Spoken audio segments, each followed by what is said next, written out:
Hi everybody, it's Mara, and I'm once again at the TAP home office all by my lonesome.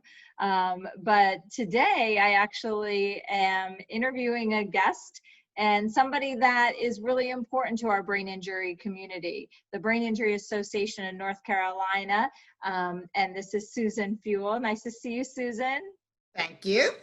As you all know, we have an artist in residence program, and weekly we have been able to invite an artist to do what they feel passionate about. And one of our own TAP clients and group leaders, Joelle, has told us about how much this unmasking program meant to her. And she still has the mask. I know a lot of these masks are displayed, but she has her mask.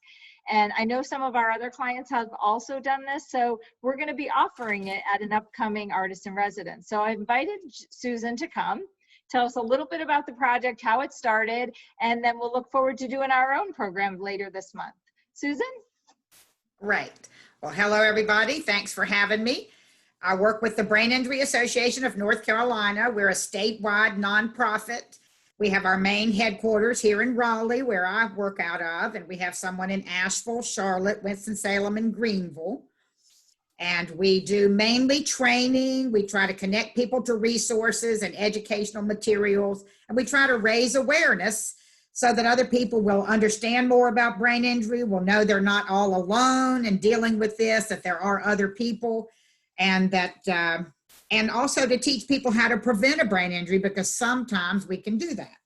So you see behind me a set of masks, and one of them, it has these red, white, and blue, and I'm just going to read you a little bit from that person. Her name is Kimmy, and for each mask that we have in our display, we use somebody's first name, not their last name. We say what city they live in, because these travel all over the country and even to other states.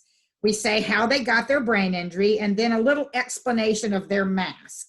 So her name is Kimmy. She's from Apex, North Carolina. She had her brain injury in a car accident. And some of her explanation says, "I am unable to speak now. I will never give up. I'm tired and I'm confused. Where is my little girl, Rory?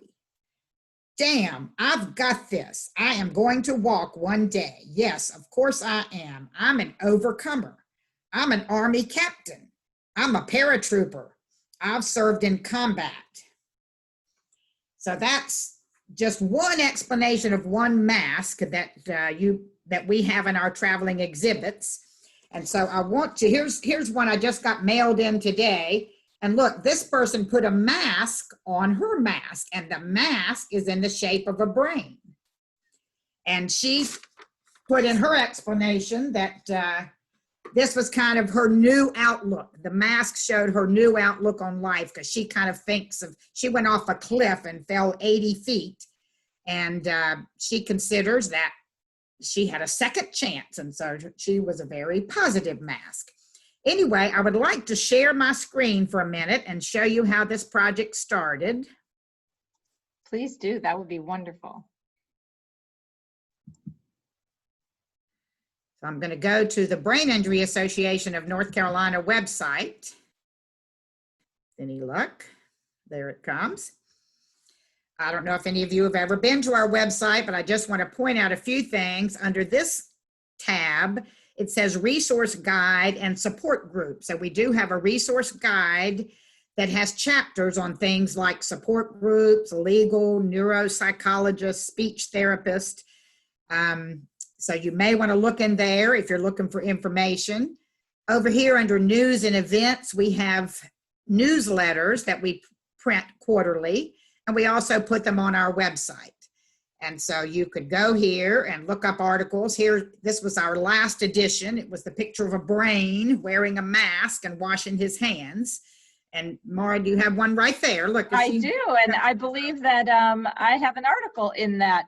I think you do in that very one. Yes, you do. I do. Thank you. So another thing to look at is annual events. And we have a camp coming up. We often have an in-person camp. And this year we're having a virtual camp, and you can go down here to camp and click on that. And there are It's going to be September 14th through the 18th, and it's going to That's be 1 hour a wonderful. day, and it's going to be recorded so you could actually watch them anytime. So I will send Mara some other information about that. Last, I just want to show you our Learning Center. And if you go all the way down here to the, if I can get down here,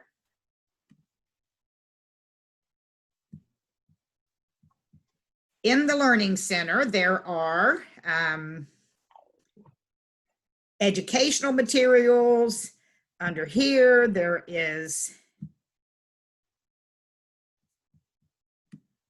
are online modules and webinars that are all free that you can watch. And this very bottom one, Premier Webinar Series, I really want to point that out because those are some we just recorded recently, and they're all free. You can click right here and watch them. 2 by Amy Root, 1 by a survivor, and 1 by a doctor in South Carolina, all very interesting.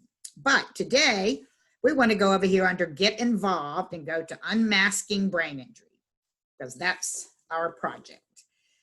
So you can come down here. You can see these kits that you can download. And I'm just going to let these pictures go by a little bit because you can just see how different people put their feelings and colors that might represent those feelings on the mask in a variety of different ways. Sometimes they divide the mask up down the middle to talk about before the brain injury or after the brain injury. Some people kind of have more puzzle pieces, but you can see how we've taken these and taken them out to exhibits.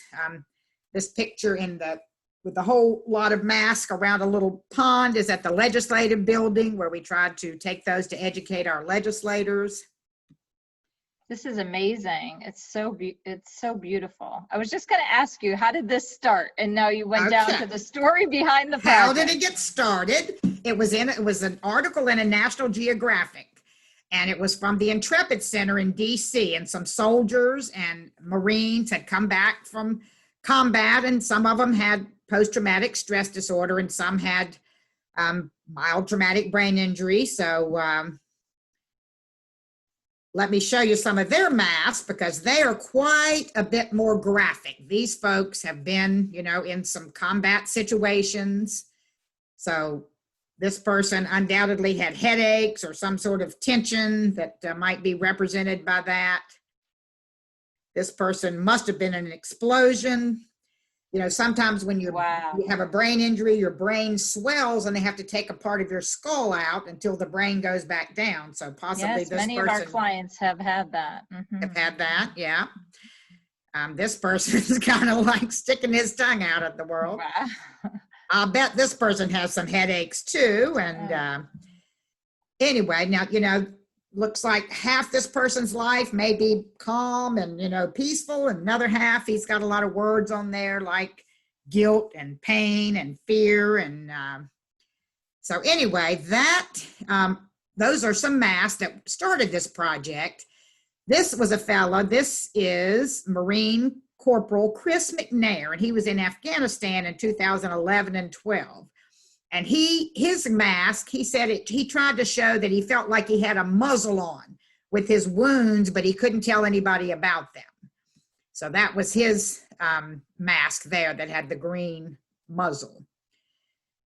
This fella, and this is the person that was on the front cover of the National Geographic, this is Army Staff Sergeant Perry Hoffman. Now you see a lot of pills and medicine. Sometimes after a brain injury, a person can't sleep. They go get one kind of medicine. They have anxiety. They may get another kind of medicine, and then that's affecting their brain. But when he was in art therapy and the art therapist told him that she wanted him to work on a mask, he said, I thought this was a joke. I wanted no part of it because I'm a man and I didn't want to hold a dainty paintbrush, and I'm not an artist and I'm not in kindergarten. But he did it anyway, and later he said he thought he was wrong because it was kind of what got him started to be able to show other people some of what he was going through, and from his explanation, because a lot of times a brain injury, other people can't see it, so they really don't know what issues you might be dealing with. All right, let's see. I think that's how it got started. Then we're going to watch a little 3-minute video. And I'm going to start that right now. So our unmasking brain injury, and you just see a variety of the different masks that people have made for our traveling project. Sometimes people make 2 masks and keep one for themselves if they really like it. Then we usually say how the person got their brain injury. Was it a stroke or a gunshot or a fall?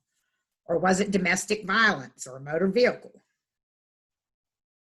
So after the National Geographic article, a program called Heinz Feet Farm in North Carolina decided that they would have their day program do this, and all of their members made masks. And they started this Unmasking Brain Injury Project, which has now grown to quite a few states and other countries. So mainly, we want to promote what? We want to promote awareness that people have brain injuries, because it's called the hidden disability, because a lot of times you can't see it. We also want to give. We want to give people a voice and the means to let other people know what it's like to live with a brain injury.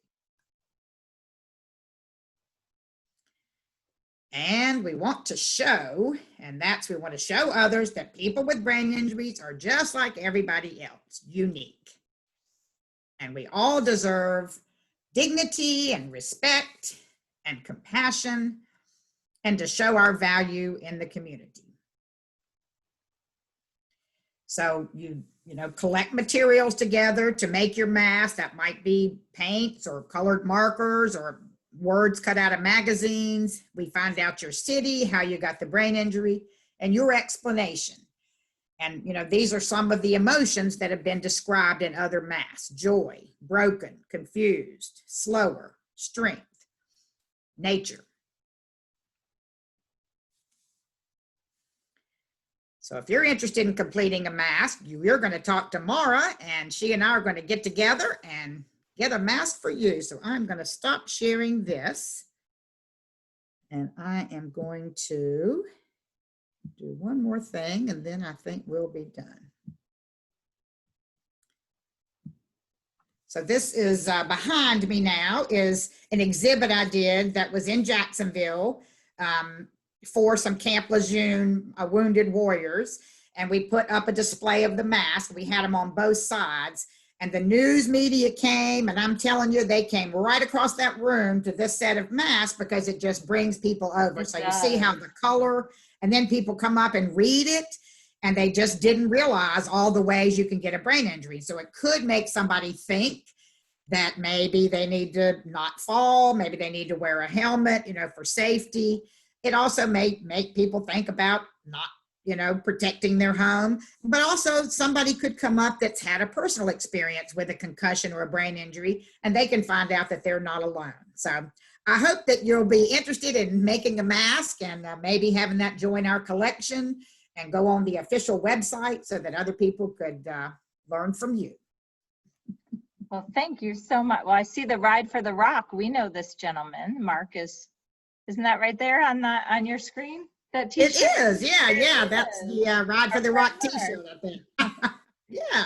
All right. Well, let me move to the gallery view so that we can finish up this chat. And first of all, I want to thank you so much for sharing your website and all the resources that are available there. I think that we forget those things are, so accessible to us, and the webinars, and I'm sure Amy and Adam's program is amazing. I have not watched it yet.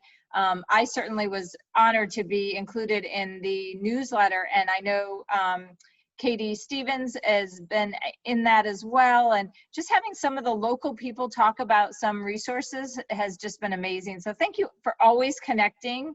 We're really thrilled to be collaborative partners with you all. So as far as the Unmasking Brain Injury Program is concerned, we will be getting in touch with Susan about how many of you are interested in joining our art group that day, or doing this project on your own with your family or somebody that you love. So we will be getting an idea of how many of you will need a mask, and we'll go over the specifics, the theme. There's one of the masks. And if you can hold up those papers to Susan, that we'll get a packet with the masks, oh, it's showing in your background there, that talk a little bit about how to do the project and using color and using, you know, your own design to express your own voice. And I love that right behind me says, everyone deserves a voice. And I think this project is perfect for that. So it's awesome. Thank you so much for being such a wonderful resource in our community. And we look forward to working with you, and hopefully we'll have a bunch of masks to join your traveling exhibit. Hope so too. Y'all have a great day and be safe. All right. We'll see you in person soon, I hope. I hope so too. All right. Bye-bye.